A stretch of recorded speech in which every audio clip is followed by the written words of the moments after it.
उत्तर प्रदेश के मुख्यमंत्री योगी आदित्यनाथ दिल्ली पहुंचे हैं। उत्तर प्रदेश सदन त्रिवेदी सीएम योगी आदित्यनाथ पहुंचे। बीजेपी संसदीय दल की बैठक में शामिल होंगे। दिल्ली में आज बीजेपी संसदीय दल की बैठक होने वाली है।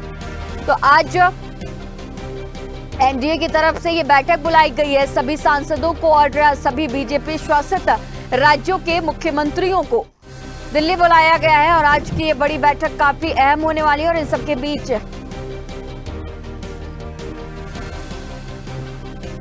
उत्तर प्रदेश के मुख्यमंत्री योगी आदित्यनाथ दिल्ली पहुंच रहे हैं।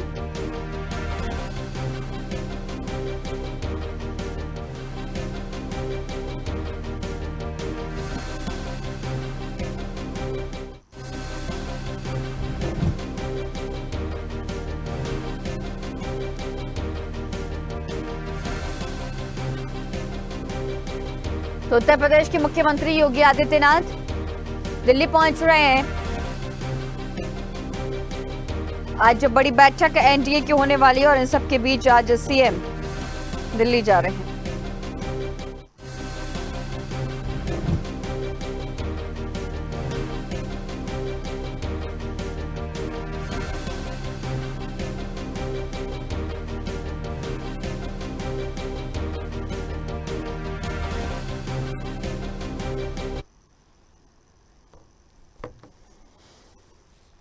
और इसी खबर पर तमाम जानकारी के साथ लखनऊ से हमारे सहयोगी राजन हमारे साथ जुड़े हुए हैं। राजन, जिस तरह से आज बड़ी बैठक होने वाली है एनडीए की और सभी जो नए सांसद हैं उन्हें बुलाया गया है, इसके साथ ही बीजेपी शासित राज्यों के मुख्यमंत्री भी जा रहे हैं दिल्ली और इन सबके बीच सीएम भी पहुंच चुके हैं उत्तर प्रदेश के मुख्यमंत्री। और तमाम जो सीएम को लेकर के जिस तरह से लोकसभा चुनाव के परिणाम उत्तर प्रदेश में सामने आए हैं, तमाम अटकलों का बाजार भी गर्म हो रहा है। तमाम जो विपक्षी दल के नेता है वो उत्तर प्रदेश के मुख्यमंत्री को लेकर के अलग अलग बड़े बयान भी दे रहे हैं। 2027 के पहले सीएम का चेहरा उत्तर प्रदेश में बदला जा सकता है, ऐसे कयास लगातार लगाए जा रहे हैं। फिलहाल क्या कुछ स्थिति, क्या कुछ अपडेट? बिल्कुल, देखिए यहाँ पर जिस तरह से राजनीति हो रही है, आज उत्तर प्रदेश के मुख्यमंत्री योगी आदित्यनाथ दिल्ली पहुंच रहे हैं और कई यहाँ उत्तर प्रदेश के मंत्री वो भी पहुंच रहे हैं। मोदी को तीसरी बार प्रधानमंत्री बनने के लिए जो है उनको गुलदस्ता देकर और फूल देकर उनको बधाई देंगे। लेकिन इस बीच जिस तरह से राजनीति तेज हो रहा है वो देखने वाली बात हो रही है।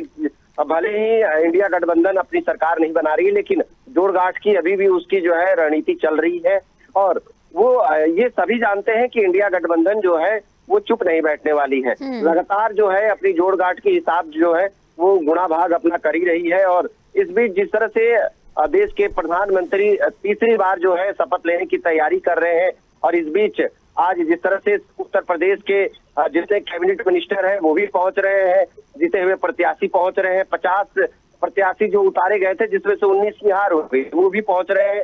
किन वजहों से हार रही है, इन सभी विषयों पे वहां पर जो बैठक होगा ये भी चर्चा होगा।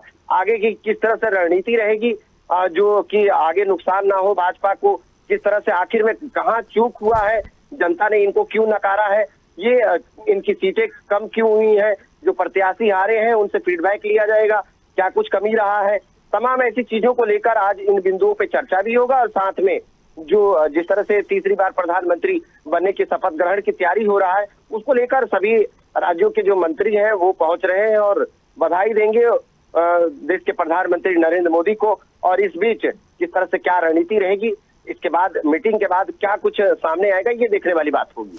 राजन, जिस तरह से हमने देखा कि उत्तर प्रदेश में इस बार काफी हार का सामना करना पड़ा, कई सीटों पर हार का सामना करना पड़ा बीजेपी को। 2019 में 62 सीटों पर बड़ी जीत बीजेपी ने दर्ज कराई थी, लेकिन इस बार के आंकड़े बहुत कुछ आगामी आने वाली जो वक्त है उसकी स्थिति बयां कर रहे हैं। क्योंकि जिस तरह से हिंदुत्व का मुद्दा हमने देखा उत्तर प्रदेश में, सबसे ज्यादा हिंदुत्व के मुद्दे पर रैलियां उत्तर प्रदेश में ही की गई थी और लेकिन उसका कहीं भी फायदा नजर नहीं आया। क्योंकि काशी में भी जिस तरह से हमने परिणाम देखे और जब सुबह में जब काउंटिंग चल रही थी आपने भी देखा ही होगा कि पीएम मोदी रेस में पीछे चल रहे थे और अयोध्या में बड़ी हार का सामना करना पड़ा। और इसके साथ ही जहां पर बड़ी संख्या में बड़ी जीत बीजेपी दर्ज कराती थी वहां से भी बीजेपी को हार का सामना करना पड़ा है। तो आगामी आने वाले वक्त में क्या कुछ सर्कमस्टेंसेस बनते हुए उत्तर प्रदेश में नजर आ रहे हैं? क्योंकि कल हमने देखा कि हार के बाद सीएम भी अब लगातार एक्शन मोड में नजर आ रहे हैं और इसके साथ ही वो बड़ी बैठकें भी कर रहे हैं और तमाम जो विभाग है उसमें नियुक्तियों की भी बात वो लगातार कह रहे हैं।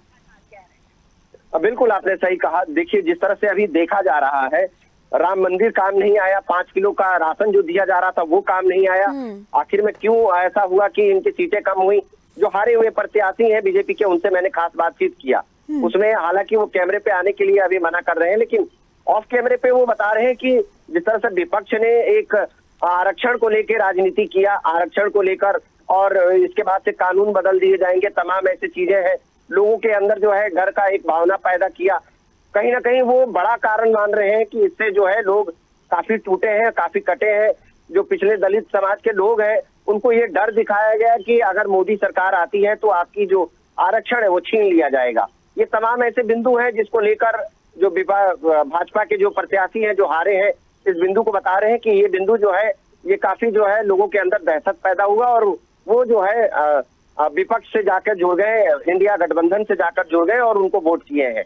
तो कहीं ना कहीं वो इस बात को मानते हैं कि जो आरक्षण और तमाम सब चीजों को लेकर, क्योंकि जिस तरह से अगर देखा जाए राम मंदिर बना और राम मंदिर का विषय एक बड़ा था, और वहां से भी पूरा का पूरा जो है अयोध्या से पूरा मंडल हार जाते हैं बीजेपी के जो प्रत्याशी हैं। तो ये तमाम ऐसी चीजें हैं जो कि इस बिंदु को वो मान रहे हैं कि आने वाले समय में मोदी सरकार कहीं घात कर देगी, घातक हो सकता है। इनकी सरकार जो छोटे वर्गों के जो लोग हैं उनके आरक्षण छीन लिए जाएंगे। हालांकि मोदी जी ने इस चीज को क्लियर कर दिया था कि कानून से कोई छेड़खानी नहीं होगा, ये आपके अंदर दहशत फैलाया जा रहा है, और इसी विषय को वो मानते हैं कि हार का जो है बड़ा कारण भी एक मान रहे हैं।